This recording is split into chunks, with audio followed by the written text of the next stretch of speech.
Hi friends, welcome to share and life. இன்றைக்கி நம்ம சேனலில் ப்ரௌனி ரெசிபி ரொம்ப ஈஸியாக ஓவன் இல்லாமல் குக்கரில் எப்படி பண்ணுறதுன்னு பார்க்கலாமா? வாங்க இப்போ வீடியோக்குள்ளே போகலாம். இதுக்கு ஃபஸ்ட்டு நம்ம நல்லா கொதிக்கிற தண்ணியை இப்படி ஒரு பாத்திரத்தில் எடுத்து வச்சுக்கலாம். அதுக்கு மேலே அந்த பாத்திரம் கவர் பண்ணுற மாதிரி இப்படி ஒரு தட்டு போட்டு மூடிக்கலாம். இப்போது நான் இதில் ஒரு கப் டார்க் சாக்லேட் எடுத்திருக்கேன். நம்ம எந்த கப்பில் மெஷர் பண்ணுறோமோ அதே கப்பில் தான் இனி ரிமைனிங் உள்ள பொருட்கள் எல்லாம் நம்ம மெஷர் பண்ண போகிறோம். இதில் 200 கிராம் பட்டர் எடுத்திருக்கேன். இது ரெண்டையும் நம்ம மெல்ட் பண்ண போகிறோம். கீழே நமக்கு சுடு தண்ணி இருக்கிறதுனால அந்த ஆவிலே அது நமக்கு நல்லா மெல்ட் ஆகி வந்துடும். நல்லா மெல்ட் ஆகிறது வரைக்கும் நல்லா மிக்ஸ் பண்ணி விட்டுக்கலாம். பாருங்கள், இப்படி நமக்கு நல்லா மெல்ட் ஆகி வரணும். இப்போது ஒரு பவுலில் 1/4 கப் சுகர் எடுத்துக்கலாம். 1/4 கப் ப்ரௌன் சுகர் எடுத்துக்கலாம். இப்போ இதில் 2 முட்டை இது எல்லாம் சேர்த்து நல்லா நம்ம பீட் பண்ணி எடுத்துக்கலாம். உங்கள்கிட்ட பீட்ரு இருந்தால் அதை கூட யூஸ் பண்ணிக்கலாம். நான் இன்றைக்கி விஸ்க்கு தான் யூஸ் பண்ணியிருக்கேன். விஸ்க் யூஸ் பண்ணும்போது நமக்கு இன்னும் கொஞ்சம் டைம் எடுக்கும். நல்ல நிதானமாக அந்த சுகர், ப்ரௌன் சுகர் எல்லாம் கரைஞ்சி வர்றது வரைக்கும் நல்லா நம்ம பீட் பண்ணி எடுத்துக்கலாம். இப்போ இதில் நம்ம மெல்ட் பண்ணி வச்சுருக்கிற டார்க் சாக்லேட்டையும் பட்டரையும் ஆட் பண்ணிக்கலாம். ஆட் பண்ணி நல்லா மிக்ஸ் பண்ணி விட்டுக்கோங்க.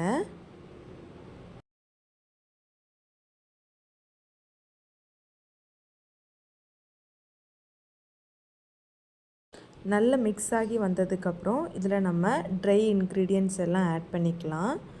1 கப் மைதா மாவு,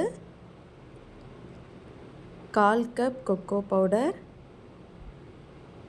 பிஞ்ச் ஆஃப் சால்ட், ஒரு 1/2 டேபிள் ஸ்பூன் வெண்ணிலா எசன்ஸ், இது எல்லாம் சேர்த்து ரொம்ப ஜென்டிலாக மிக்ஸ் பண்ணி விடுங்க.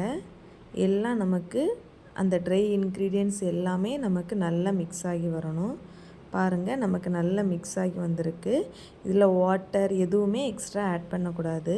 இந்த மிக்சரை இப்போ நான் ஒரு கேக் டின்னில் ட்ரான்ஸ்ஃபர் பண்ண போகிறேன். அதுக்கு கீழே பட்டர் ஷீட் யூஸ் பண்ணிக்கலாம். என்கிட்ட பட்டர் ஷீட் இல்லாதனால ஒரு பேப்பரில் நல்லா ஆயில் ஸ்ப்ரெட் பண்ணி அதை நான் யூஸ் பண்ணியிருக்கேன். மேக்ஸிமம் ப்ரௌனிக்கு square shape cake tin use பண்ணுறது கரெக்டாக இருக்கும். நான் இன்றைக்கி ரவுண்ட் ஷேப் தான் யூஸ் பண்ணியிருக்கேன். இதை நம்ம இப்போ லெவல் பண்ணுறதுக்காக நான் இன்றைக்கி டூத் பிக் யூஸ் பண்ணியிருக்கேன். டூத் பிக் யூஸ் பண்ணி இதை நம்ம லெவல் பண்ணி விட்டுக்கலாம்.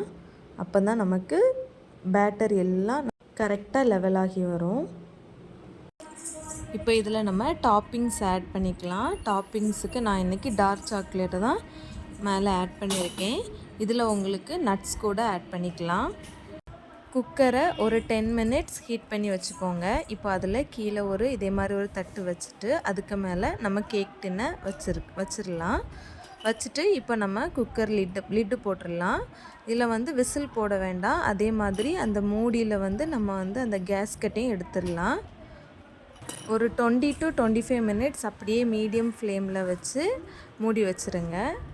இப்போது நமக்கு கரெக்டாக 25 மினிட்ஸ் ஆச்சு.